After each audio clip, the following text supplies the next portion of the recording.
The moment the power went out, the doll's eyes changed. The room fell into sudden darkness, broken only by a thin line of moonlight slipping through the cracked window. In that pale glow, the Labubu doll sat upright on the wooden shelf exactly where it hadn't been a few minutes earlier. Its wide grin looked deeper now, almost carved with intention, and its glassy eyes reflected the moonlight in a way that felt wrong. The air grew heavy, as if the room itself was holding its breath. This was the moment everything began. Earlier that evening, the apartment had felt ordinary, small, quiet, and tucked away in an old building where the walls creaked even when no one moved.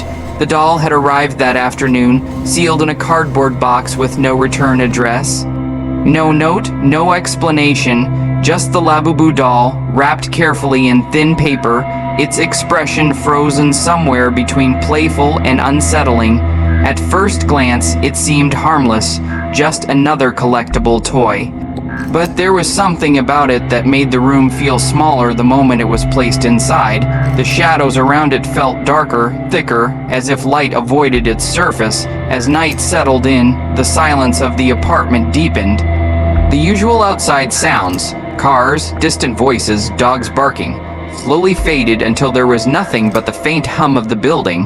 That was when the feeling started. The sensation of being watched didn't come all at once.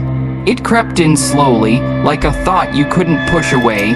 Every few minutes, there was the urge to look back at the shelf. The doll hadn't moved, not yet, but its presence felt louder than the ticking wall clock. Around midnight, the temperature dropped sharply. The air turned cold and dry, carrying a faint smell of old wood and dust. The lights flickered once, then again, and then they went out completely. In the darkness, the sound came. A soft, almost playful scratching noise, like tiny fingers brushing against plastic. It came from the direction of the shelf. Moonlight revealed the impossible. The Labubu doll was no longer sitting. It stood, its feet rested firmly on the edge of the shelf, body leaning forward slightly, as if it had just finished stepping into place. Its head was tilted at an angle that felt deliberate, observant. A thin shadow stretched behind it, long enough to touch the wall. The air felt heavier with each passing second. Breathing became difficult, not because of fear alone, but because the room itself seemed to resist movement. Muscles felt tight. Limbs refused to respond properly. The urge to step back to run was there, but the body didn't listen. Then the whisper began. It wasn't loud. It didn't echo. It sounded close, too close. A voice that didn't belong to the room, repeating a name slowly, carefully, as if tasting each syllable. The sound didn't come from the doll's mouth. It came from everywhere at once. The walls, the ceiling, the space behind the eyes. The doll's grin widened, not visibly but undeniably. Memories surfaced then, small details that hadn't seemed important before. The way the box had felt warmer than it should have.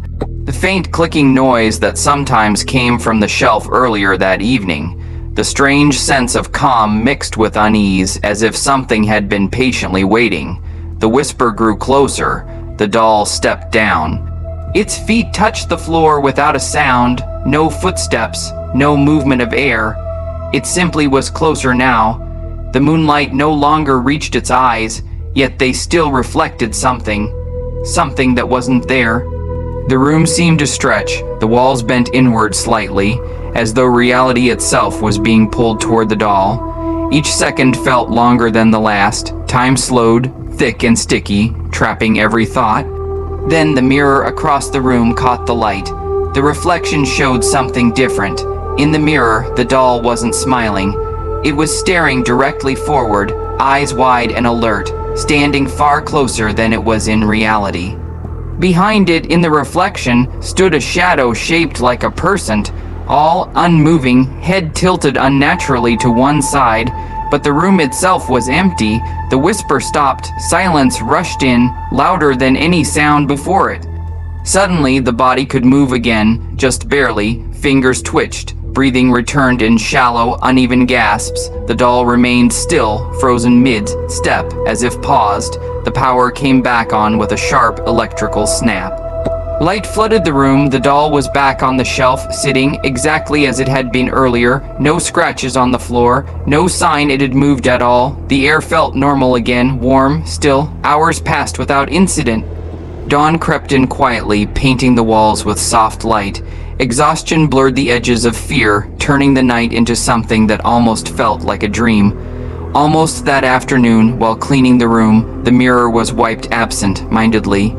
And that was when the detail appeared, a small handprint, not on the outside of the glass, on the inside. Later that evening, as the sun dipped below the buildings and shadows returned to their corners, the shelf was checked one last time. The Labubu doll sat perfectly still, but its head was tilted in the opposite direction now, and in the faint reflection of its eyes, something moved.